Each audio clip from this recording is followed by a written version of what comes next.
La main de l'Éternel fut sur moi, et l'Éternel me transporta par son esprit, et me déposa dans le milieu d'une vallée remplie d'ossements. Il me fit passer auprès d'eux tout autour, et voici, ils étaient fort nombreux à la surface de la vallée, et ils étaient complètement secs. Il me dit, fils de l'homme, ces eaux pourront-ils revivre? Je répondis, Seigneur éternel, tu le sais. Il me dit, prophétise sur ces eaux, et dis-leur, ossements desséchés, écoutez la parole de l'Éternel. Ainsi parle le Seigneur. L'Éternel a ses eaux. Voici, je vais faire entrer en vous un esprit, et vous vivrez. Je vous donnerai des nerfs, je ferai croître sur vous de la chair. Je vous couvrirai de peau, je mettrai en vous un esprit, et vous vivrez. Et vous saurez que je suis l'Éternel. Je prophétisais selon l'ordre que j'avais reçu, et comme je prophétisais, il eut un bruit. Et voici, il se fit un mouvement, et les eaux s'approchèrent les uns des autres. Je regardai, et voici, il leur vint des nerfs, la chair crue, et la peau les couvrit par-dessus. Mais il n'y avait point en eux d'esprit. Il me dit, prophétisez, parle à l'esprit, prophétise, fils de l'homme, et dis à l'esprit. Ainsi parle le Seigneur, l'Éternel. Esprit, viens des quatre vents, souffle sur ces morts, et qu'ils revivent. Je prophétisais selon l'ordre qu'il m'avait donné. Et l'esprit entra en eux, et ils reprirent vie, et ils se tinrent sur leurs pieds. C'était une armée nombreuse, très nombreuse. Ézéchiel, chapitre 37, versets 1 à 10. Bien qu'il s'agisse dans ce chapitre d'une prophétie concernant le rétablissement d'Israël, nous voyons également que Dieu travaille selon des principes qu'il désire nous faire connaître, afin que nous les respections en les mettant en pratique en tant que collaborateurs.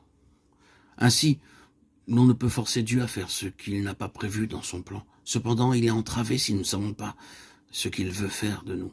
De plus, notre service dans la prière manquera de vie à cause de notre ignorance quant à l'œuvre qu'il veut accomplir en nous. Dans la parole de Dieu, nous voyons que toute œuvre implique un instrument, qu'il soit individuel ou collectif.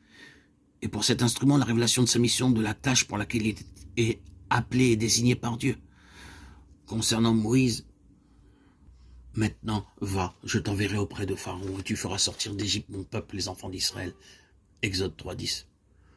Pour Josué, c'est toi qui mettras ce peuple en possession du pays que j'ai juré à leur père de leur donner. Josué 1:6. Pour Gédéon, va avec cette force que tu as et délivre Israël de la main de Madian. N'est-ce pas moi qui t'envoie? Juge 6:14. Il est très important de se savoir dans le plan divin, dans un mouvement de Dieu, avec le témoignage que nous travaillons, un détail de son plan qui nous a été révélé. Cela apporte de la croissance spirituelle, produit une grande assurance et de l'autorité dans la prière, qui devient un réel travail, étant un avec lui dans son plan et dans son fardeau qu'il partage avec nous. Et nous expérimentons également que nous pouvons lui demander d'accomplir par l'Esprit ce qui a été révélé. Commandez-moi à l'égard de mes fils et à l'égard de l'œuvre de mes mains. Ésaïe 45:11. Autrement, nous n'avons aucun pouvoir pour agir sur Dieu. Les 10 versets de ce chapitre renferment ces 5 principes. Tout d'abord, la déclaration du prophète Ézéchiel 37:1-2, la main de l'Éternel fut sur moi. Car nous sommes ouvriers avec Dieu, 1 Corinthiens 3:9. Puisque nous travaillons avec Dieu, 2 Corinthiens 6:1. Dieu nous montre l'état des choses afin de nous introduire dans ce qu'il veut accomplir, en nous employant comme ses collaborateurs dans son œuvre pour laquelle il possède le plan, les méthodes et les ressources. Il ne nous demande rien d'autre que de marcher à ses côtés, lui laissant le soin de tout accomplir. Son besoin, ce sont des vases avec lesquels il puisse partager sa préoccupation, en les utilisant comme des canaux dans lesquels et à travers lesquels il réalisera ce qui lui tient à cœur dans le temps où nous sommes. Que ce soit pour notre vie personnelle ou pour son œuvre, nous avons à apprendre à dépendre de lui et de lui seul, à connaître l'intention de Dieu pour devenir ses collaborateurs.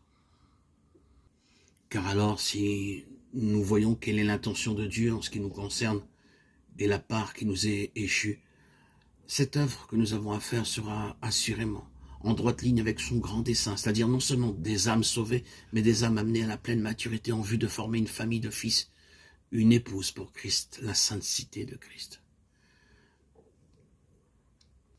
Non seulement Dieu agit, mais il nous demande de veiller afin de discerner les commencements, en apprenant à collaborer intelligemment avec lui dans la prière, en le louant pour les détails de son plan que nous voyons s'accomplir.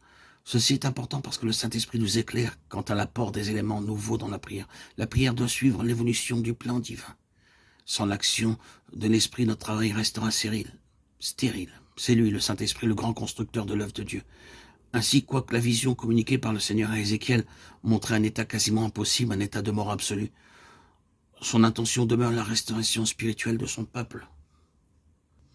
En ces jours, bien que l'état de l'Église nous est révélé dans Apocalypse 3 comme malheureux, misérable, pauvre, aveugle et nu, le Seigneur veut maintenir son témoignage sur la terre et selon Jérémie 3, 14, 15, il déclare « Je prendrai l'un d'une ville, deux d'une famille, je la ramènerai dans Sion et je leur donnerai des bergers selon mon cœur qui les paîtront avec sagesse et intelligence. » Ce passage montre de façon évidente l'œuvre que Dieu accomplit en ces jours. Alors que le peuple de Dieu est très éloigné de la pensée de Dieu concentrée en son Fils, cependant avec patience, le Seigneur cherche des vies livrées au trône et gouvernées depuis le trône. Quoique le travail s'accomplisse par l'Esprit, Dieu réclame cependant des vases dans lesquels il révélera son besoin et placera son fardeau pour son témoignage. Si Dieu nous a parlé en révélant son besoin, celui d'un peuple qui soit son héritage, sa possession, son trésor particulier, alors demandons-lui que son esprit souffle sur son peuple, défait, et que du sein de ce peuple, le Saint-Esprit ramène ceux qui doivent constituer le reste de la compagnie par laquelle il maintiendra son témoignage ici-bas jusqu'à sa proche venue. Que le Seigneur nous trouve parmi ce petit reste. Amen. Alléluia. Gloire à Dieu au plus haut des cieux et paix sur la terre aux hommes qu'il aime. À toi, Seigneur, tout honneur, toute gloire pour les siècles des siècles, ni par puissance, ni par force, mais par mon esprit. Zacharie 4, 6. Que nous puissions être son trésor et marcher par et son esprit.